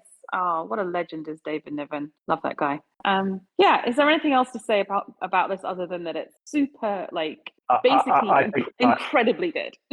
yeah, I think I've covered it all. I think the thing, like, I would just say is that because I remember watching it when I was a child. You know, it was sort of like one of these movies that was always on around Christmas. Mm, It was always an enjoyable way to just escape from the world for 2 hours. Like you said, it was almost like a holiday show you were watching. Like some of the set yeah. locations were incredible. They And I basically rebuilt the Nile steamer as a luxury trip and just filmed on it. And you have yeah. actual pyramids, the actual temple at Karnak, the actual Ampu symbol. No expenses spared. It's just lavish No. and gorgeous and just, yeah, stunning. Yeah, and I think like I still like have quite vivid memories of some of like the most incredible scenes. Like I think there's that one where Mia Farrow confronts them at the temple at Karnak. And she's standing up. She sort of appears from nowhere, stands high up, and it echoes around the sort of the area that they're at. And then you see Lynette and Simon are like, oh my God, how she found us again? You know, they're pulling their hair out. But like the scenery that it's set in is so dramatic. And the It's incredible. clothes are just so glamorous. I mean, all the girls just look stunning all the time. They're just all so pretty. Yeah, no, it's just great. I mean, just no expense spared. It is long. I mean, it's 2.5 hours long because they literally the changes they make to the book is that they get rid of some 3 characters, which I won't say who they are because that'll be a spoiler. Spoilers. And they spoilers, but they also make everyone in it have a motive. Yes. which can be a little bit tedious because then you've got to go through, and they kind of do a lot of flashbacks where they say, hypothetically, what if you had picked up the gun and done it? And then they'll kind of literally kind of do a hypothetical flashback. So I feel there's probably about 20 minutes of flashback that you didn't need, and it's a bit overdone, but I really enjoy it. The particular bit I love is Betty Davis as Mrs. Van Skyler versus her nurse played by Maggie Smith, and that is just scabrous. It's just brilliant. They hate each other, and it's just fantastic. Oh dear. I love it all, but unfortunately, I haven't watched it as recently as you have, so I'm not able to quote chapter and verse. So yeah, no, I watched it. I did a big rewatch last weekend, I think, actually. Yeah, it was great fun. Okay, so then on to the 2004 version, which is the David Suchet in that big ITV series of Poirots that I always reference. So David Suchet as Poirot. We have a very young Emily Blunt playing Lynette Doyle. We have, who else is famous? James Fox as Colonel Race. The wonderful Frances de la Tour as Mrs. Otterbourne. We have David Soul for women of a certain age. That would be a big draw. Starsky and Hutch fans out there as Andrew Pennington. And again, it's all set in Egypt. So they paid a whole bunch of money to do that and filmed on a proper Nile cruiser.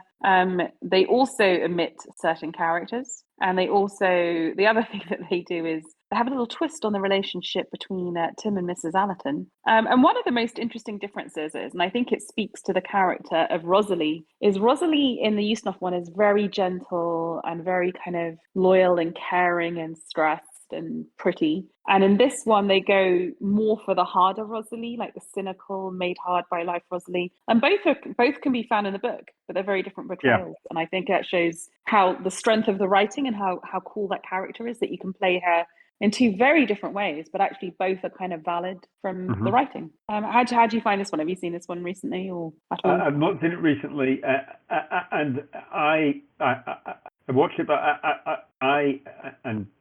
please don't burn me for heresy, but I'm not a big fan of Suchet as Poirot. That's okay. You're allowed to not like David Suchet. That's okay. I think he's a great actor, and he's done some fantastic stuff, and even done some great Poirots, but sometimes I find his accent a bit too affected. Yeah. And I've been trying to think about how I would explain this to you, because I don't think Ustinov is any less affected or over the top, but it just seems to be something that Suchet does that doesn't quite shine as well as. And I think maybe I can only put it down to the fact that I saw Ustinov do it first. So because he was there first, it's almost like a retread, and I just don't think it's quite as effective. So Yeah, he no, managed to I break agree. through that barrier. It is basically a faithful version, though.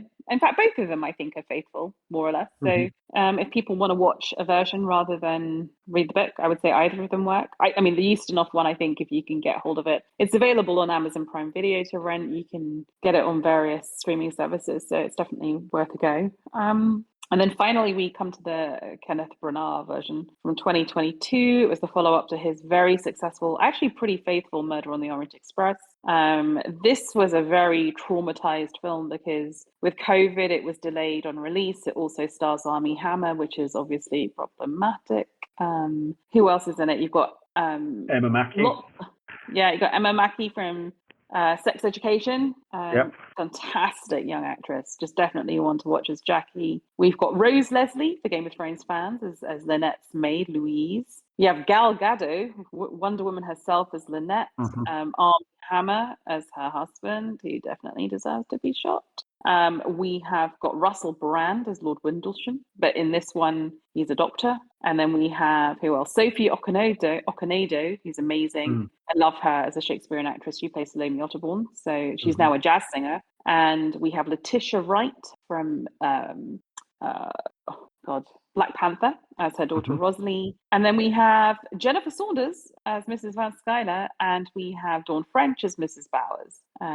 Just adding to all the famous people who come in as all the different characters. It's fair to say that I pretty much hated this version. It's just so different. And I didn't understand why it had to be. I mean, I don't mind any of the colorblind casting, and I don't mind any of the kind of creating the character of Sophie Okonedo as this amazing jazz musician.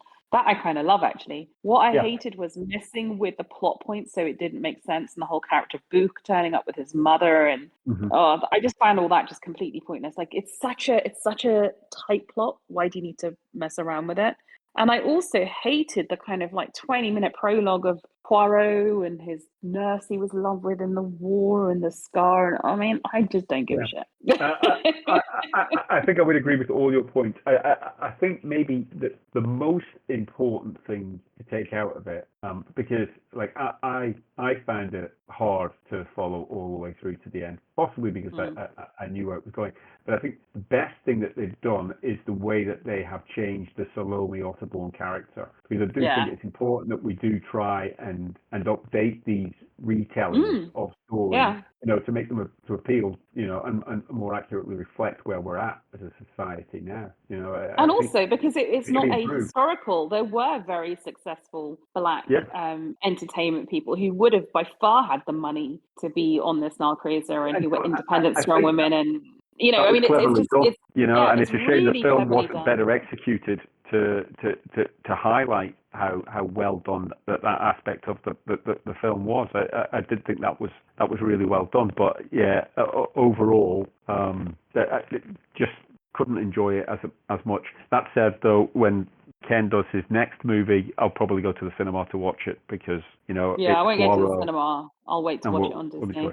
But I will definitely watch it. Obviously, it's Agatha Christie. I'm going to watch it. Actually, tell you what, the other change I quite liked was, there are gay characters in Agatha Christie. Famously, Lord Edgware dies, not always treated with the greatest sensitivity. And I find that what he did with the sort of Mrs. Van Skyler and nurse character, I thought was quite interesting as well. Like I really appreciated that because again, I felt that was probably historically true and probably is all historic, true today. Like there are lots of people in relationships who have to cast them in sort of different guises, but that does appear in other Agatha Christie novels. So it's a change that I think makes sense because it was in the time and it was in other bits of text, and I think that's the best of it. I just think the whole Book thing was just silly and therefore kind of upended all of it.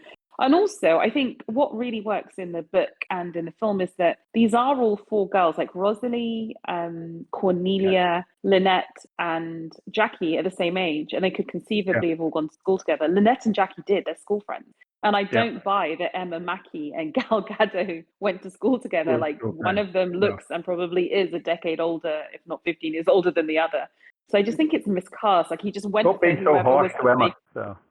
Don't be so hard on Emma. I just think Emma's amazing and Gal Gadot's amazing, but Gal Gadot is 38 and Emma So, Mackey is 27. So yeah, there's 10 mm. years between them, and it doesn't work because it doesn't work that they're best friends. And yeah, it has to work. It has to be at the heart a Yeah, story I about mean, I this love think triangle, right? I mean, yeah, otherwise, there has to be a certain buy-in from the audience, and if you get that sort of disconnect, that visual disconnect, it's just a lot harder to take on board. And that's the one thing I would say about the Kenneth Branagh ones in particular. And I think I mentioned it at the start. Is I do get the feeling that they're almost a jolly. Let's just round up a group yeah, of our friends and we'll have a holiday in Egypt, you know. yeah. So. I mean, the budget was 90 million, which is a lot. I mean, it made 140-ish, so I guess it made its money. But yeah, and they're making another one, so I think it definitely made its money. Yeah, well, I'm not sure how much of it is how successful the film was as to how much the studio wants to try and keep Kenneth on board. You know, I almost get the feeling that he gets a vanity project and then he has to do one for the studio, you know, so. Does he? I mean, like, why is he so valuable? I mean, it's not like I Christopher don't Nolan, know. where I don't know, but Christopher I Nolan, can't. I get that he gets to do whatever he wants, but I don't really No, get like, oh, I can't explain it, but I have no other explanation for how Kenneth, either that or he's got some seriously juicy blackmail material on studio executives, because I don't know how he gets away with it otherwise. So. yeah, I completely agree. Well, on the happy note of the greater mystery of Kenneth Branagh's ongoing studio funding, let's end this section, the main section of this podcast. Listener, we hope you have thoroughly enjoyed this. We're going to talk about the ending of this and Murder at Mesopotamia and probably another couple of novels after the end credit music. So please don't listen if you don't want to be spoiled. Otherwise, the next novel we're going to talk about is Appointment with Death. So if you want to read ahead, it's another absolute banger. It's set in Petra, which is another amazing location to set a murder. It's a really strong one. It has a lot of psychology in it. If you love psychoanalyzing characters and psychological relationships and messed up families, if you read Flowers in the Attic, if you liked Wuthering Heights and sort of psychodrama within families, this is the novel for you. So tune in next time for Appointment with Death.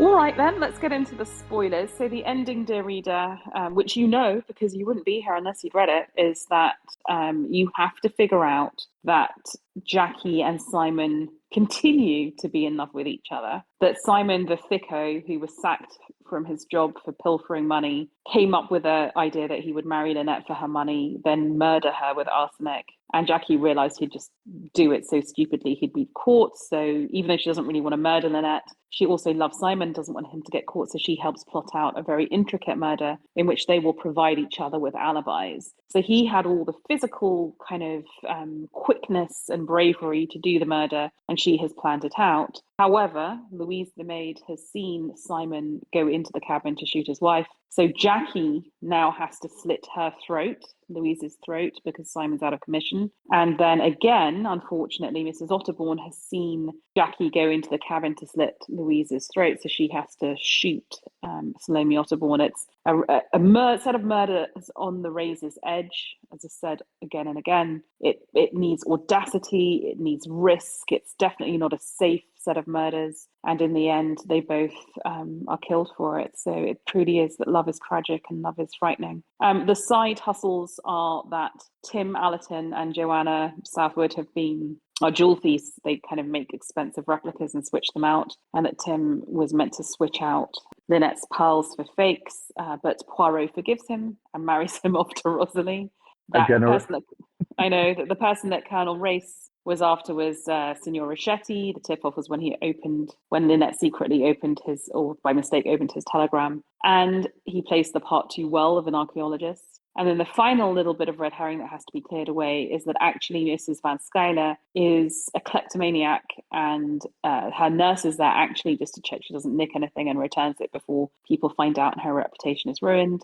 Cornelia Robson, we discover, really is a lovely person. But Mr. Ferguson actually is an eccentric aristocrat from England who, like so many of his type at the time, had fallen for communism, but is really very titled, which of course Mrs. Van Skyler is very excited to discover when he proposes to Cornelia, but Cornelia decides to go off with Dr. Bessner instead, which goes to show actually that, Agatha Christie / Poirot were not biased against Germans in 1937, because it's actually seen as a very sensible ending for Cornelia. She's going to marry a very sensible man, and he's going to teach her all about neuroses, which is obviously incredibly romantic. So that's the ending. Do you find it credible? Do you like the ending? Some people don't. Some people think it's too convoluted. There's too many side hustles, and that could Simon really have done everything in the minute and a half before someone came back in? I think people. I haven't met these people who you're referring to, but I think anybody like that is probably getting too bogged down in the detail to enjoy the story. I mean, I would never analyze it to that level of depth. It's a story. If it's well told, I followed it through. I don't think any of those criticisms are valid. Not from my point of view. I enjoyed them all. Yeah, me too. All the side hustles.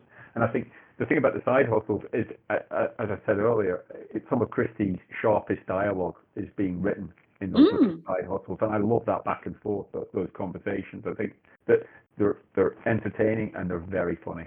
Yeah, and life is never one cool crisp murder. There's always 50 things going on. I think it shows an author absolutely at the height of her powers that she can keep all these plates spinning. I mean, I think there are murders and murder mysteries that are as compelling, like Cards on the Table, but this is so much going on here. It's amazing. So again, Christie's recycling this plot device, and but we've already seen it. So in the ones we've done so far, Christie in Mysterious Affair at Styles is the same, that you have to realise that an ex-lover and the husband of the victim are still lovers. And Murder at the Vicarage, which we've done, is basically the same thing. I'll have to go back and recheck those because So this is like literally the third time that she's used. Realize that they were still lovers, and you have the murder plot, and it's not the last. Let's just leave it at that, right? Yeah. I mean, she does use this again and again. Again, it's another Christie book that I've read, and it's one of the later ones. And there's a bit where a young schoolgirl describes Macbeth, and she said at the start, Macbeth was scared of carrying out a murder because he was worried about the consequences, but his wife wasn't.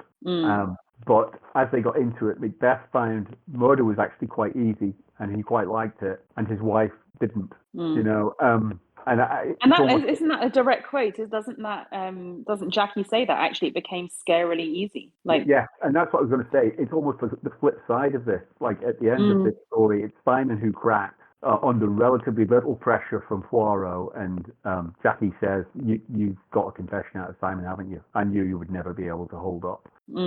And she turns around and says, "Actually, and this comes back to the quote you gave at the start about don't descend into evil. She said, I feel I have, and I found it surprisingly easy to carry on killing people. Yeah, no, I think you're absolutely spot on, and I think the Macbeth book quote is a really profoundly important one. And we know Agatha Christie loves her Shakespeare. She named her daughter Rosalind. She's a Shakespeare nut. She knows her Shakespeare well, and I think I'd never thought of it before, but actually I think that Macbeth analogy is really interesting for this novel, because as you say, it's two people who are going to in a conspiracy, and yet the one who gets unraveled is not the one you'd predict maybe. Yeah, at the start. Yeah. And I think it's also quite interesting, Jackie's character, like you said, there's a lot that's very admirable at the start. As we follow her through, we feel an element of sympathy that she is the jilted lover.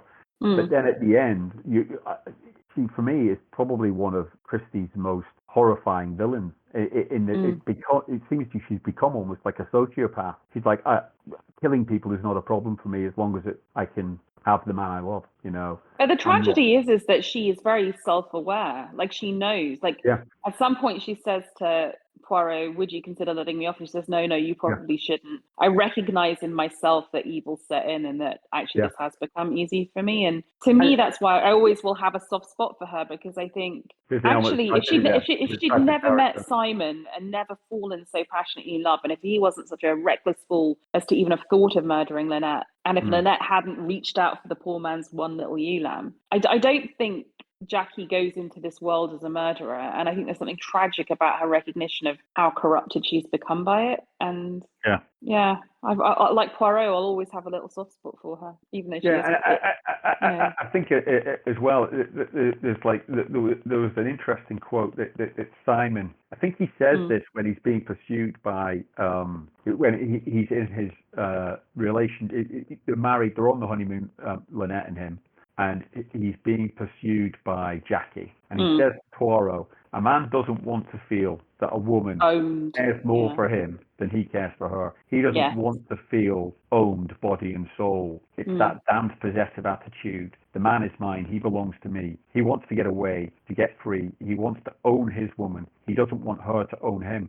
And I think, like, when you come back at the end and you read that, you realize why Simon still loved Jackie rather than Lynette.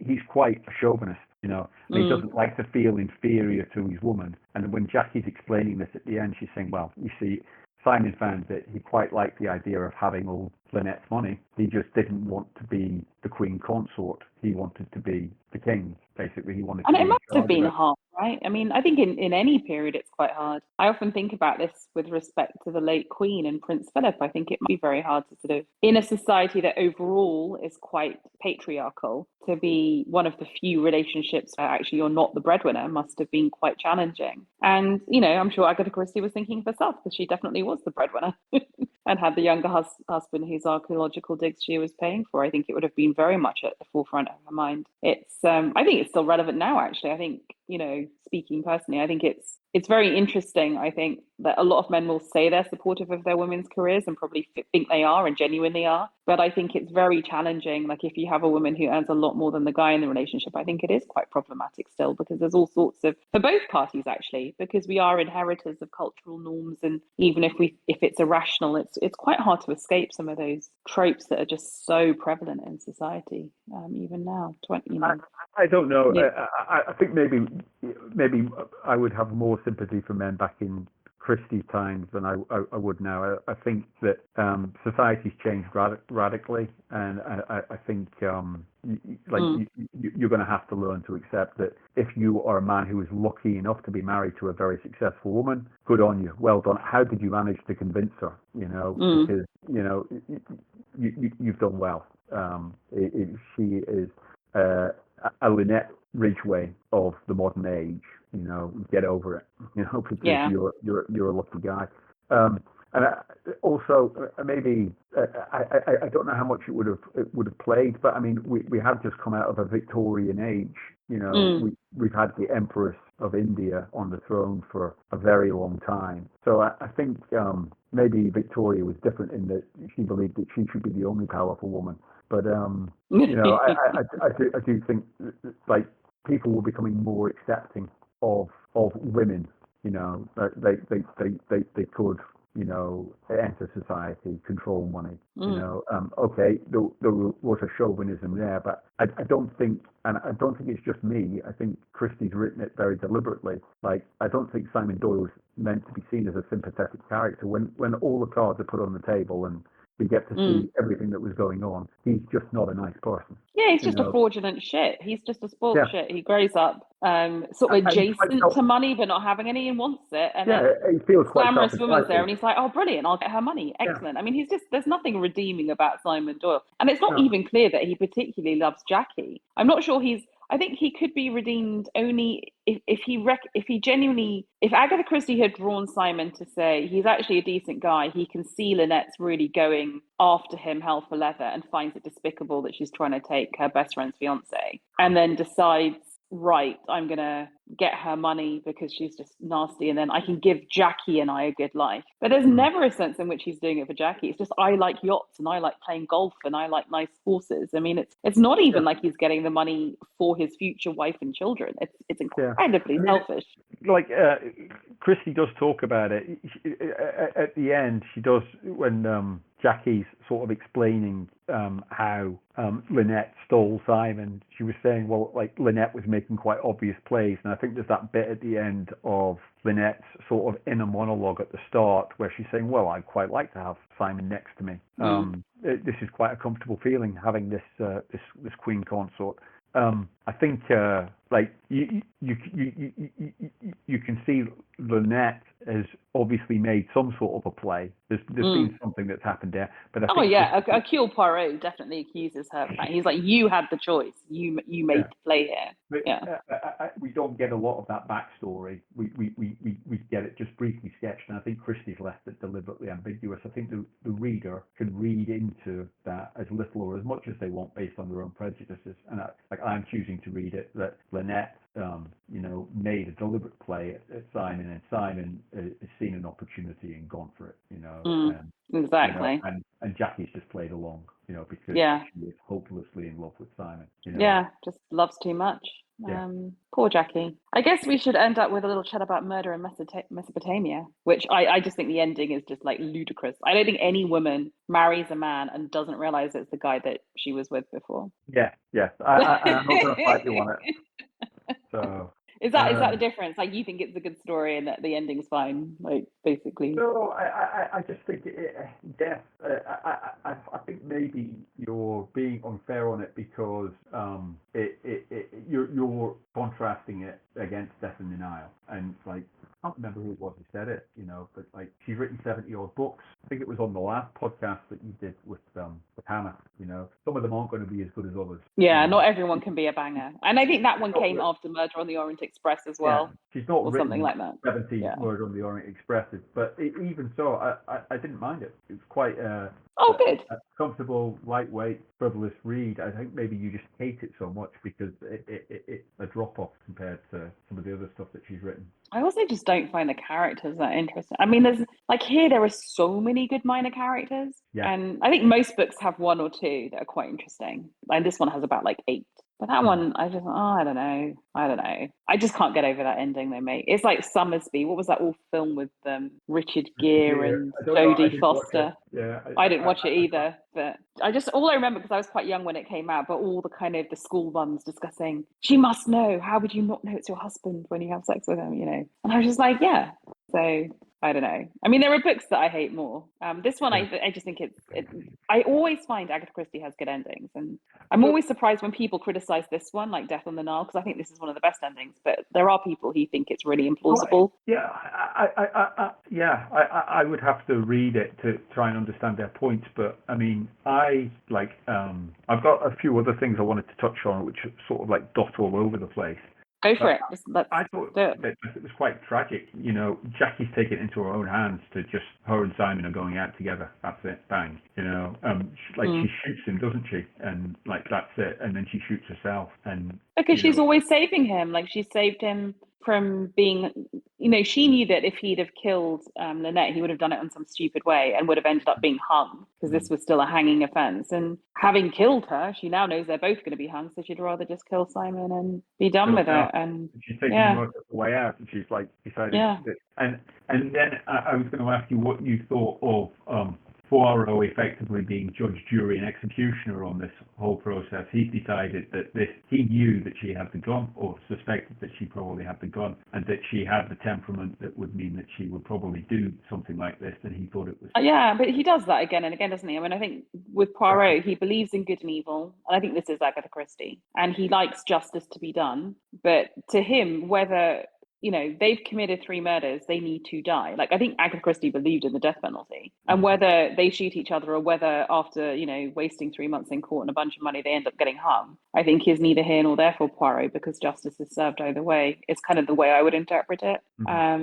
So I think that very much fits in. I mean, part of the reason why Orient Express is so famous, right? Because he judges that justice is served in a different way. But this isn't the first time that he's put himself in that position. I mean, it's entirely consistent with his character, which is incredibly egomaniacal. Like, why wouldn't he believe he's judge, jury, and executioner? Because he thinks he would believe himself to be more intellectually and ethically superior to most people.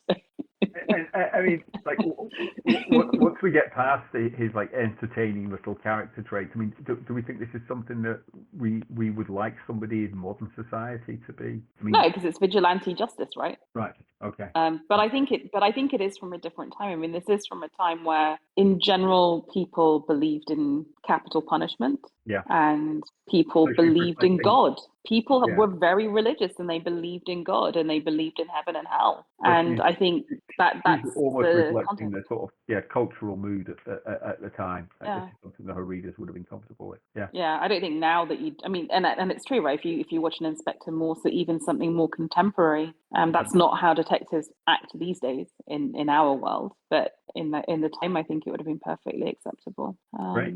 And Miss Marple never does that, right? Miss Marple is never judge and jury and executioner. No, I think. she's always handy. From I memory. can't remember her ever being in that situation. She's always got somebody who's, being handed over. She's always handing people over, isn't she, for justice or whatever she did. And maybe that reflects their relative positions in society. That Poirot's an ex-cop. He's obviously almost part of the machinery of Scotland Yard. He's trusted by governments, trusted by the police, and he probably feels he has that power. Whereas Miss Marple, though respected eventually by the police, is fundamentally just a private citizen, and is a woman. She's just an old woman, just an old pensioner. So I'm not sure she'd get away with it. My next completely unrelated point, and maybe I'm crediting Christie with too much literary talent here, but is this one of the first examples of the unreliable narrator? Because I've got two instances here where we've got murder of Roger Ackroyd, right? Because it's narrated from the perspective of the murderer. Yes, but again, it's a literary device that Christie's used, but is it something that's been used in literature before? Is Christie one of the first people? Because, like, as George fans, we're used to the unreliable narrator.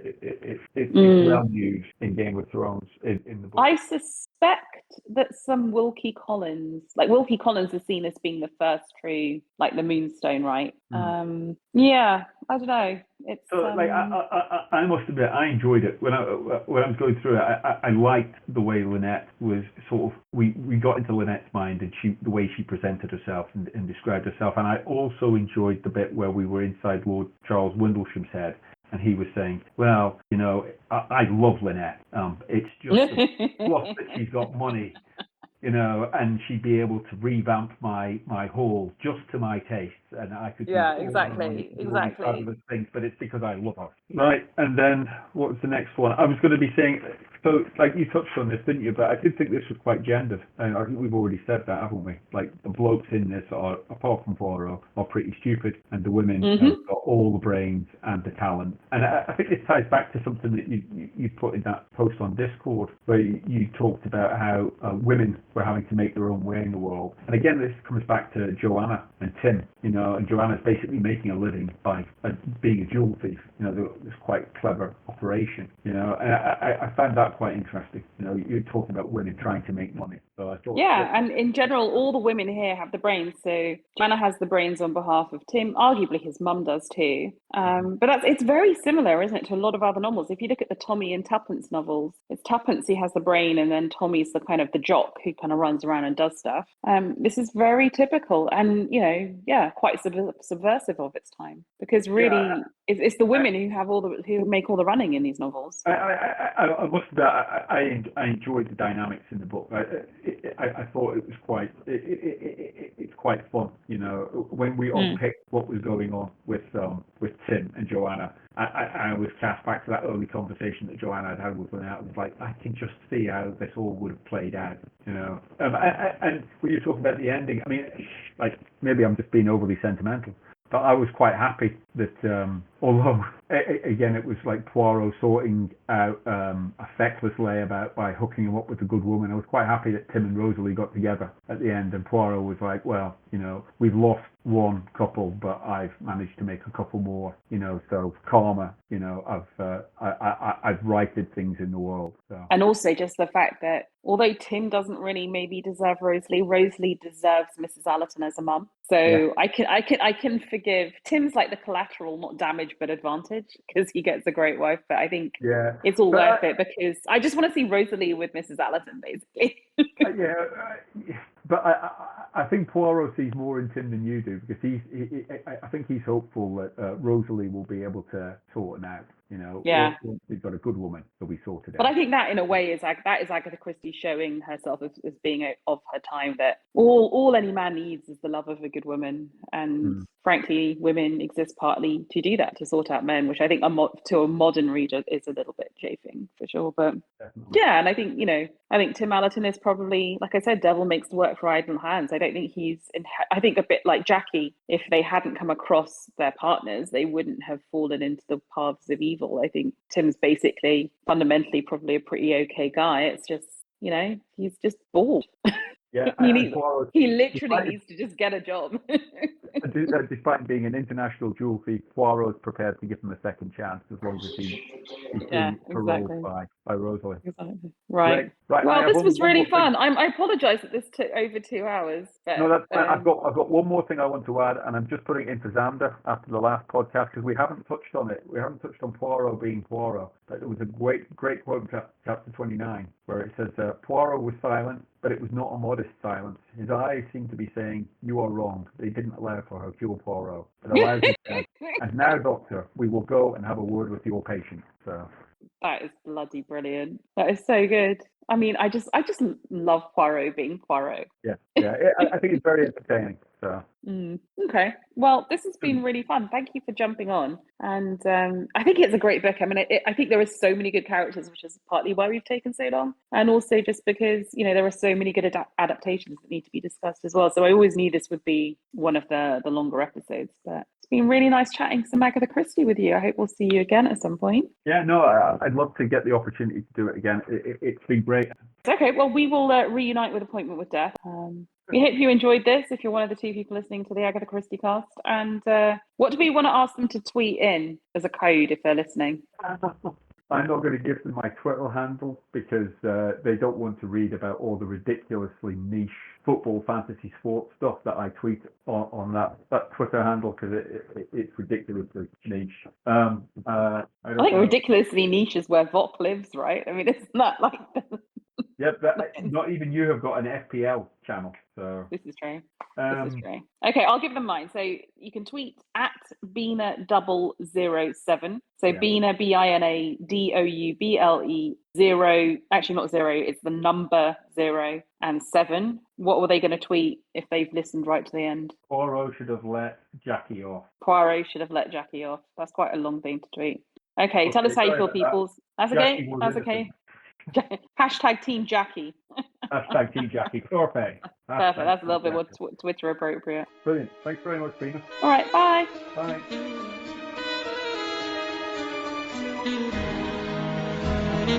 Bye.